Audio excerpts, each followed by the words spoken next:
Hi everyone, good day. This is Group 6 and we will be presenting on subnational institutions and outward FDI by Chinese firms, the mediating role of firm-specific advantages. The group members are Vicky, Uju, Ugo, and Emmanuel. I'll be taking us quickly the subtopics we'll be covering during the course of our presentation. We'll be having a brief introduction, after which we'll be moving on to theory and hypothesis development. We would also be looking at market supporting institutions and OFDI. Then we would move on to data and methods, regression strategy, results, conclusions. Finally, we'll be looking at the relationship of this to the Canadian economy. Thank you. When analyzing sources of firms' international competitive advantages, one of Alan Rugman's event contributions to international business literature pointed out the differences between country-specific advantages and firm-specific advantages. By definition, country-specific advantages are all kinds of appropriate resources that are available in the country and can be freely accessed by any businesses. While firm-specific advantages, the theory states, for a company to expand globally, the firm must have four main kinds of advantages, such as technology, brand differentiation, control of distribution channel, and scale economy. To develop their firm-specific advantages, emerging multinational enterprises rely on home market country-specific advantages in terms of labor cost and government support. Our study aimed to extend Rugman's research contributions to the literature by re-examining the nature of country-specific advantages in relation to firm-specific advantages in an emerging market context, specifically to China. Home country-specific advantages. Institution is one of the most important sources, but recently it has been studied at the subnational level. We focus on the market support institutions as the rule of game that limit transaction costs and thus facilitate market transactions. For instance, China is one of the large emerging market economies in which there are substantial differences in institutional environment across different regions. Some regions have better developed marketing, while others do not. This is because of the differences in degree of enforcement of rules and regulation by local authorities. Market supporting institutions at the subnational level can influence firm-specific advantages, that is, outward foreign direct investment, known as OFDI. Despite its importance, the relationship between the emerging market firm's home location characteristics and its capabilities for internationalization remain largely unaddressed. Technology and marketing knowledge are the most important sources of firm heterogeneity with respect to firm-specific advantages. The empirical model identifies the connection between country-specific advantages and firm-specific advantages. Using causal mediation analysis introduced by Hick and Tengley in 2011, with a unique dataset including the overseas investment information from 2006 to 2013 that comprises of 803 nature of country-specific advantages and their relationship to firm-specific advantage in an emerging market. Chinese companies located in 94 cities have large proportion of about 20% of the effect of city-level institution development in China on Chinese firm propensity to invest in developed market. We therefore concluded that there is an advantage of the interaction between location and firm-specific advantages that lead to different investment strategies. Moreover, Narula argued that taking a dual economy approach to understand emerging and developing economy is one of the best ways to understand how global competitive firms can coexist with local firms. There are two hypotheses in this study. First, country-specific advantages through the lens of institutional studies. There's a complex relationship between organizations and their environment. Institution environment is surrounded by the geography that affects firms' international investment behavior. In this case, we identify how subnational institutions at home shape emerging markets firm capabilities which can then affect their propensity to invest in developed markets. Institutions have multiple dimensions that are formal and informal, regulatory, normative, and cognitive. But in our analysis, we will focus on formal regulatory institutions that facilitate economic activities such as market supporting institutions as the most fundamental component of institutions in institutional economics. Second, market supporting institutions. The system acts as the rules of the game that serve to limit the transaction cost, comparing their prices, evaluating the quality of goods for sales, negotiating agreements, and monitoring performance and settling any disputes. There are three interrelated dimensions that are important in supporting economic activities, such as economic liberalization, PR protection, and effectiveness of legal system. Starting with economic liberalization. This includes removal of government-imposed constraints associated with bureaucracy, corruption, and policy uncertainty. The system offers free market entry opportunities to all business players, including domestic and foreign firms, which contributes to a competitive market environment. Second, PR protection provides a guaranteed law and legal enforcement that provide individuals and organizations with adequate control over the use of their assets as well as their asset returns. Lastly, effective legal systems, rules and regulations that promote transparency of the business through enforcement systems such as courts and the police force. The second hypothesis is subnational variation in market supporting institutions. Emerging markets located in a wide geographical area and multiple administrative regions are likely to have different levels of institutional development across the subnational regions for several reasons.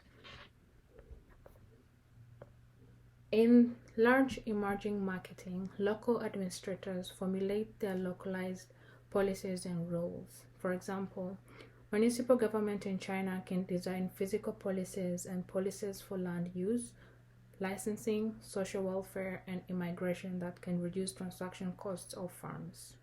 Likewise, municipalities are responsible for physical policies, local legislations, and policies that affect economic development and social justice. Formal rules are designed at the national level, but locally the rules tend to vary at the level because of the divergence in local norms, culture, quality of legal and administrative personnel, and efficiency. Local administrators with different beliefs and experiences tend to perceive, interpret, and implement common formal rules differently. However, the lack of national competition and local government protection affect large emerging markets across the regions. Market supporting institutions and OFDI. Before I proceed, what is OFDI? This is outward foreign direct investment. This is a business strategy in which a domestic firm expands its operations to a foreign country. Employing this outward direct investment is a natural progression for firms, especially if their domestic markets become saturated and better business opportunities are available abroad. We can see the figure which has been attached to this slide. This figure is typically trying to show us the impact of market supporting institution at home on firms' propensity to invest in developed markets. In the first square in this figure, we see market supporting institutions at subnational location at home, and we have three key points there, which is economic liberalization, property rights protection, effectiveness of legal systems. We look at the next square, which is market-related capabilities of emerging market firms. We have technological capability, marketing capability, and then the last square, which is emerging market firms' propensity to invest in developed markets. Now we move on to market supporting institutions and market-related firm capabilities.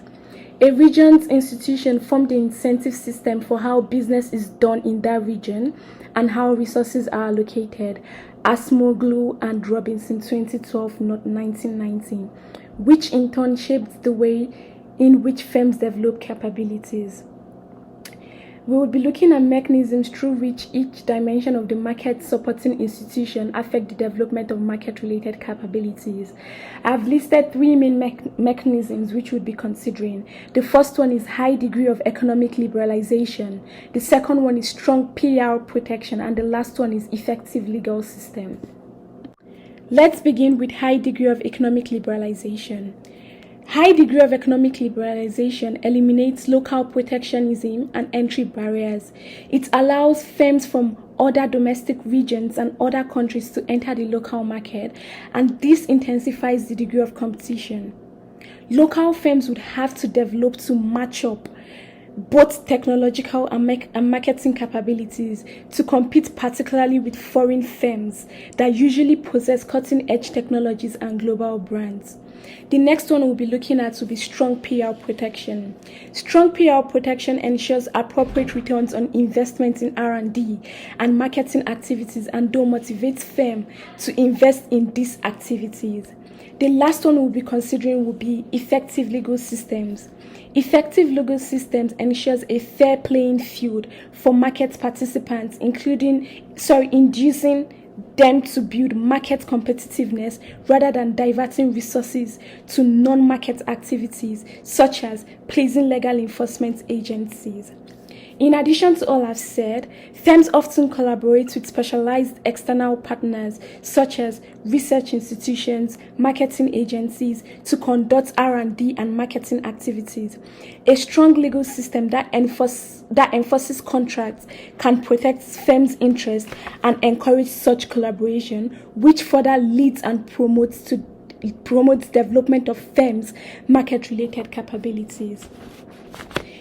To sum all of this up, locations with high level of economic liberalization, effective legal system, and strong protection of PR, firms tend to have more resources and stronger incentive to carry out market-related activities, and this promotes the development of firms' market-related capabilities.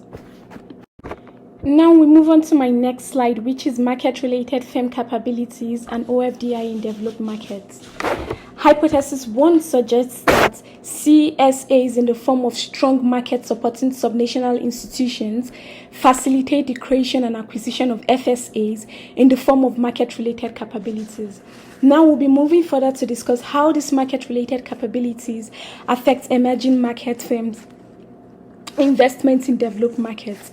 Similar to our arguments above, we expect that firms in developed markets are likely to possess strong market-related capabilities in response to well-developed market-supporting institutions in those markets.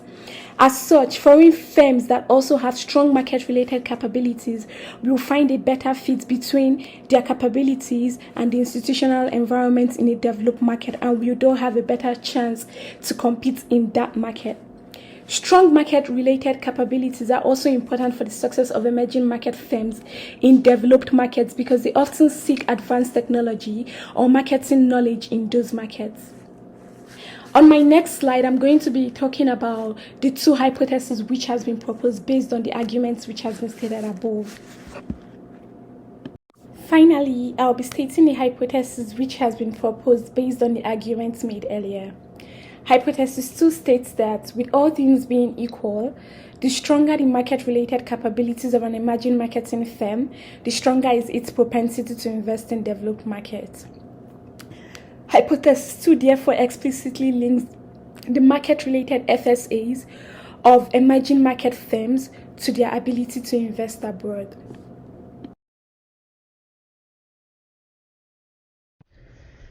The empirical settings is China. When it says empirical, that's the kind of data you collect based on observations. Now we're using China because China has the largest emerging economy in terms of gross domestic product, that is GDP.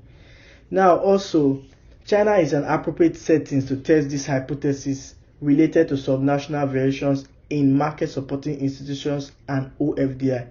China too has become an important source country of FDI since 2004, and has accounted for at least 15% of the annual FDI flows from all emerging markets since 2008. China also has a significant heterogeneity in the development of market supporting institutions across regions and cities. This was reported by World Bank in 2006. The sample was collected from 2 different surveys. Now, to eliminate method bias, both the dependent variable and the independent variable were taken from 2 different sources. Method bias is the kind of bias that happens when variations in responses are caused by the instrument rather than the actual predispositions of the respondent that the instrument attempts to uncover. The first source was a World Bank report, while the second source was from the China Goes Global survey conducted by the CCPIT and the APF. Now, the first one was the report contains information on China's institutional quality, including the quality of contract enforcement and protection of TRU in those 120 cities that were studied in 2005. The cities included in this report accounted for 70 to 80% of China's total GDP. Next, the second source of data was obtained on Chinese companies was obtained from China Goes Global survey. This was conducted in 2013, between February and June 2013, jointly by the APF, Asia Pacific Foundation, and the CCPIT, China Council for the Promotion of International Trade. Now, the questionnaire contained an in-depth questions on each company's financial and operational information, such as size and location, choice of current and projected international investment activities. Now, international business scholars reviewed these survey questions, which led to elimination or modification of questions. At the end of the day, the questionnaire was kept short to minimize consistency artifacts. CCPIT first stratified all member firms into 24 categories. Now, after removing inconsistent answers to the same construct questions, there was left about 997 responses. The response rate of nearly 30% is satisfactory for this kind of research. Now, if a further 134 firms were removed because they were owned by non-Chinese investors, this is because the focus is on Chinese firms' overseas investment activities. Now, finally, the data was merged, that from CCPIT and WB surveys, by matching cities of firms' legal headquarters. There was a focus on locations of headquarters because strategic decisions such as R&D, brand building, and outward investment are typically made at the headquarters. Now, the dependent variable is coded 1 if a developed market is one of the top 3 host countries for a firm, or FDI, and 0 as otherwise. Also, if a firm is interested in entering a developed market in the immediate future, same values such as 0 and 1 were also used. The independent variable were the same as the economic liberalization, the PR protection, and the effective legal systems. Other variables considered are the mediation variable and the control variable. The regression strategy used during this paper. So we already established that the dependent variable for this regression was going to be the investment destination. So after picking the investment destination, we used the causal mediation analysis, and method built on Byron's mediation analysis method, which is widely used in social science. Similar to that method, both methods estimate the role of causal mechanisms when the effect of an independent variable or an outcome is transmitted through mediating variable and provide results for direct and indirect effects. So we also use the mediation package developed by Hicks from Starter to perform the causal mediation analysis. So this package specifies equations. The first equation uses least square method to regress the continuous variable, while the second equation uses probit estimation to regress the binary dependent variable, which in this scenario is the top investment destination. Also, another concern in our self-selection was that firms with strong market capabilities tend to be located in cities with stronger market supporting institutions. But this is not likely a concern because, as discussed earlier, Chinese firms relocate their headquarters because of large regional barriers. Finally, our data has multi-level structure, which is firm, location, and finances, because it's not possible to apply multiple level modeling methods using the causal mediation technique. So this just gives us a grasp of the regression strategy and how they went ahead to do the regression in this analysis. On this slide, we're going to discuss the results of the regression analysis. So in this table, as you can see, we used the OLS method, where we used our dependent variable as the top investment destination. Just like our hypothesis suggested, that firms located in cities with strong markets supporting institutions are more inclined to have strong market-related capabilities.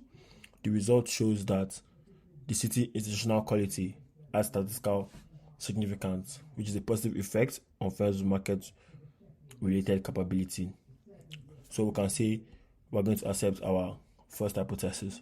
The second hypothesis proposes that firms that have strong market-related capabilities are more likely to invest in developed markets. This results in both the probit and logic models in Table 2 suggest that market-related capability has significant positive effects on firm size and investment in developed markets.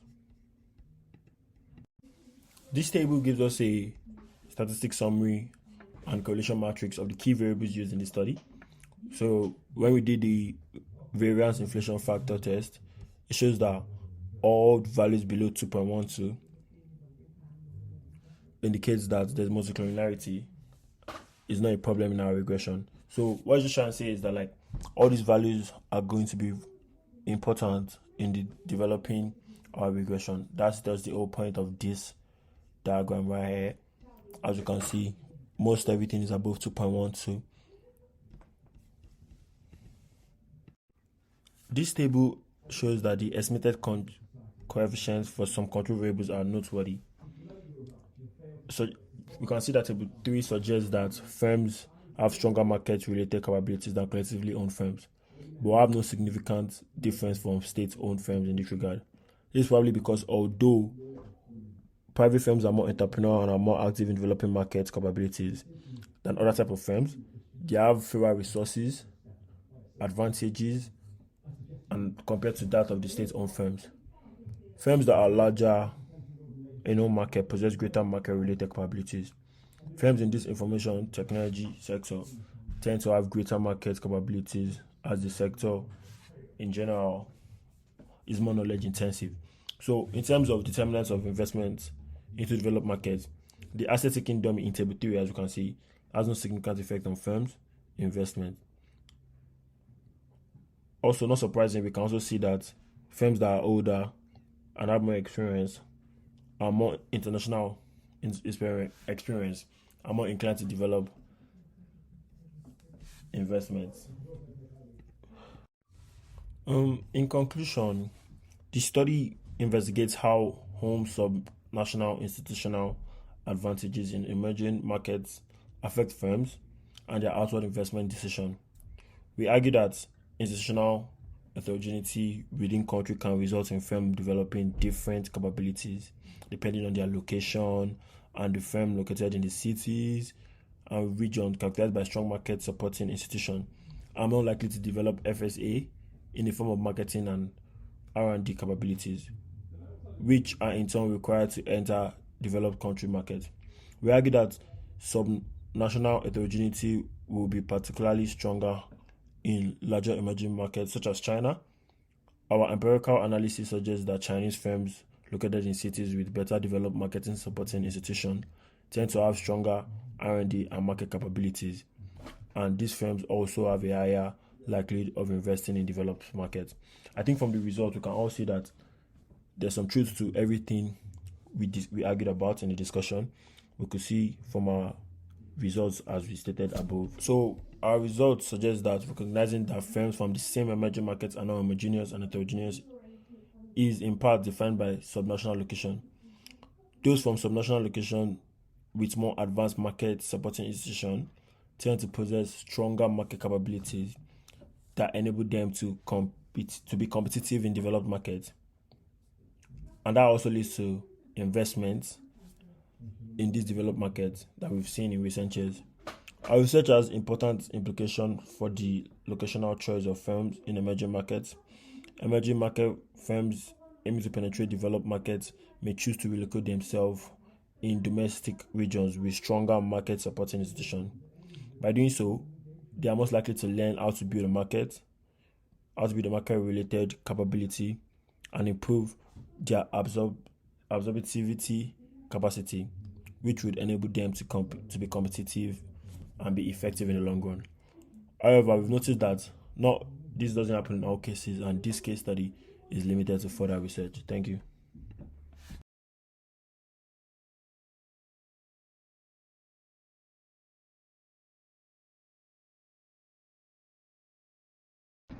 In trying to link the CSA and the FSA to the Canadian economy, we are just going to talk about Canadian companies who have very strong CSA and FSA interaction that has made it possible for them to operate internationally. Now, the CSA, called country-specific advantages, are all kinds of proprietary resources that a country has and can be freely available to any business. It is a system that all firms can share the advantages. Now, if a country has those proprietary resources, it can make it easier for firms that originate from that country to operate internationally. Firm-specific advantages are defined as unique capability proprietary to the organization, built upon products or process, technology, marketing, and distribution skills. So when a country has a very strong firm-specific advantages, all the firms that originate there usually use that advantage internationally. Now, most Canadian companies have good CSA and FSA interaction, which helps build the foundation for international success because the Canadian economy itself is one of the best in the world. This slide shows some of the popular Canadian companies that have headquarters in Canada but are able to operate outside of Canada internationally very well. Now, because the Canadian economy is good and these companies have good CSF and FSA interaction, it enables them to have advantages over other companies when they want to operate internationally. You can see Hudson-based company Franco Nevada, Four Seasons Hotel, that's a very popular hotel, Magna